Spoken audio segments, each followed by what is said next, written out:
எதிர்கால தமிழகத்தை ஆளப்போகிற இளைஞருடைய எழுச்சி நாயகன் வருங்கால விஜய் அவர்கள் இன்றைக்கு களத்தில் இறங்கியிருக்கிறார். உங்களை பொறுத்தவரையும் இன்றைக்கு நான் எண்ணி பார்க்கிறேன். எங்கு பார்த்தாலும் இளைஞர்கள், எங்கு பார்த்தாலும் இளைஞர் பட்டாளர்கள். இதை வெல்வதற்கு தமிழகத்திலே எந்த சக்தியாலும் முடியாது என்ற வரலாற்றை நீங்கள் படைத்துக் கொண்டிருக்கிறீர்கள். அதற்காக வாழ்த்துக்களை நான் முதலில் தெரிவித்துக் கொள்கிறேன். என்னோடு வருகின்றிருக்கிற நாடாளுமன்ற உறுப்பினர் சகோதரி சத்யபாமா அவர்களுக்கும், ஊராட்சி ஒன்றிய குழுவுடைய தலைவர் சகோதரர் செல்வம் அவர்களுக்கும் ஒரு அறிக்கையை வெளியிட்டிருக்கிறார். ஒரு பத்திரிகையாளரை நம்பி பேசுகிற போது இந்த இயக்கம் ஒரு கவுன்சிலர் வெற்றி பெற்றிருக்கிறார் என்று கேட்டார். இந்த இயக்கம் நாளை காணப்போவது 234 முதலும் சட்டமன்ற உறுப்பினர் ஒரு இடத்தை கூட உங்களால் வெற்றி பெற முடியாது. இளையரசங்கள் இங்கே ஓடிக்கொண்டிருக்கிறது. அவரை ஆட்சி கட்டிலே அமர்வதை வரையிலும் இந்த இயக்கத்தில் இருக்கிற நீங்கள் தூங்க போவதில்லை, எனக்கு நன்றாக தெரியும். நாங்களும் சில நேரங்களில் இப்படி அழைப்போம். அழைக்கின்ற போது நாங்கள் எவ்வளவு கஷ்டப்பட்டு இந்த கூட்டத்தை கூட்டுவோம் என்பது எங்களுக்கு தெரியும். ஆனால் ஒரு ரூபாய் கூட செலவு செய்யாமல் இவ்வளவு பேர் இங்கே ஆர்ப்பரித்து நிற்கிறீர்கள் என்று சொன்னால்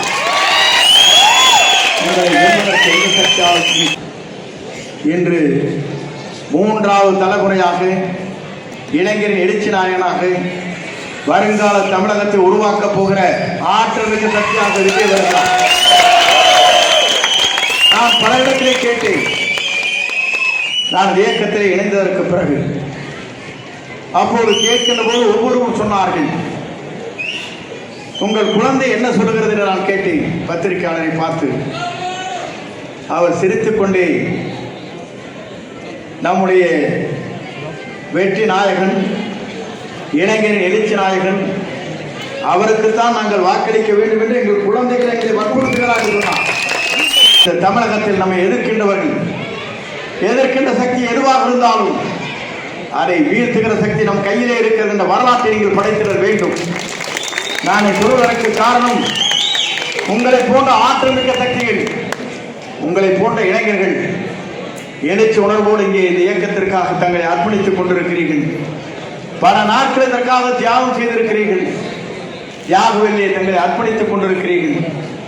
உங்களை பொறுத்தவரையிலும் உங்களுக்கு எங்களை போன்ற உறுதுணையாக நின்று உங்களுடைய 50 ஆண்டு கால அரசியல் வரலாற்றில் உங்களை போன்ற இளைஞர்களுக்கெல்லாம் எதிர்காலத்தை உருவாக்குவதற்கு, உங்களை போன்ற இளைஞர்களெல்லாம் சமுதாயத்தில் ஒரு அந்தத்தை உருவாக்குவதற்கு எங்களை போன்ற ஒரு உறுதுணையாக நின்று அந்த பணிகளை ஆற்றுவோம் என்பதை நான் இந்த நேரத்திலே தெரிவித்துக் கொள்கிறேன். ஏன் என்று சொன்னால், சட்டமன்ற தேர்தல் மிக விரைவிலே வர இருக்கிறது. நாம் அனைவரும் செல்ல வேண்டும். நம்முடைய பகுதியில் இருக்கிற பூத்துகளை சரியாக இருக்கிறதா, அதற்கான 9 பேர் கொண்ட குழுக்கள் அங்கே இருக்கிறதா, அந்த குழுக்கள் மூலமாக நாம் வெற்றி பெறுவதற்கு எந்த வாய்ப்புகளை உருவாக்க வேண்டும் என்பது நம்முடைய தலையாய கடமையாக இருக்கிறது. மக்கள் கொண்டிருக்கிறார். நாம் ஆற்ற வேண்டிய பணிகள் அல்ல, நாம் செய்ய வேண்டிய பணிகள் அல்ல. நாம் அவருக்காக உறுதுணையாக நின்று எந்த தியாகத்தையும் செய்வதற்கு நாம் தயாராக இருக்க வேண்டும். நம்முடைய லட்சிய பணி என்பது அவரை முதலமைச்சர் ஆக்க வேண்டும் என்ற லட்சிய பயணத்திலே நம்முடைய பயணங்கள் அமைந்திட வேண்டும் என்பதை நான் நேரத்தில் தெரிவித்துக் கொள்கிறேன். ஏன் சொன்னால், அப்படி வருகிற போதுதான் ஒரு ஆட்சி வாதத்தை நம்மால் உருவாக்க முடியும். இது எதற்காக நான் சொல்கிறேன், அந்த வரலாறு தமிழகத்திலே உருவாக்கும். அந்த வரலாற்றுக்கு சொந்தக்காரர் நீங்கள் தான், மறந்துவிடக் கூடாது.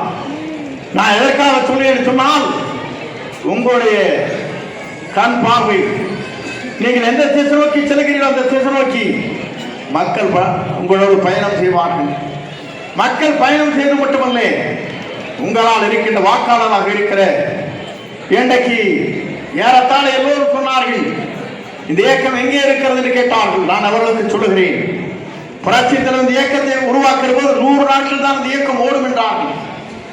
ஆனால் 3 முறை தமிழ்நாட்டின் முதலமைச்சர் 5 வாக்கப்பட வேண்டும்.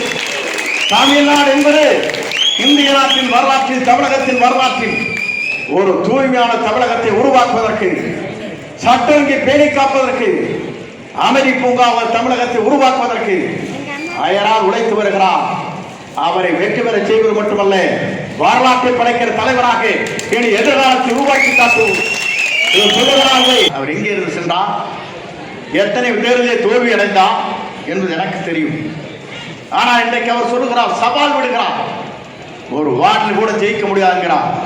நான் அவருக்கு சொல்லுகிறேன், அவர் எங்கே நிற்கிறாரோ அந்த இடத்தில் டெபாசிட்டை இழக்க செய்வதுதான் அந்த முடிவுகளை நீங்கள் மேற்கொள்ள வேண்டும். 231 ஓட்டு, 231 ஓட்டு, அதை எண்ணி பார்க்கிற போது 131 ஓட்டு விஜய்க்கு வாக்களிக்கப்பட்டிருக்கிறது. 10 ஓட்டு நோட்டா. திமுகவுக்கு 62 ஓட்டு, சீமானுக்கு 14 ஓட்டு, அண்ணா திமுக 31 ஓட்டு. எல்லாமே கூட்டினாலும் கூட 231 இங்கே, 131 இங்கே, 131 இடத்தை பிடிக்கிற ஏன் பாரதிய ஜனதா கட்சியின் மூலமாக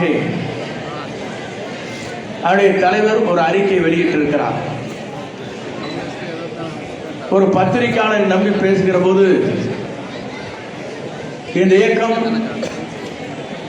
ஒரு கவுன்சிலர் வெற்றி பெற்றிருக்கிறார் என்று கேட்டார். இந்த இயக்கம் நாளை காணப்போவது 234 முதலும் சட்டமன்ற உறுப்பினர் ஒரு இடத்தை கூட உங்களால் வெற்றி பெற முடியாது. இளைய ரத்தங்கள் இங்கே ஓடிக்கொண்டிருக்கிறது. அவரை ஆட்சி கட்டிலே அமர்வதே வரையிலும் இந்த இயக்கத்தில் இருக்கிற நீங்கள் தூங்க போவதில்லை, எனக்கு நன்றாக தெரியும். நாங்களும் சில நேரங்களில் இப்படி அழைப்போம். அழைக்கின்ற போது நாங்கள் எவ்வளவு கஷ்டப்பட்டு இந்த கூட்டத்தை கூட்டுவோம் என்பது எங்களுக்கு தெரியும்.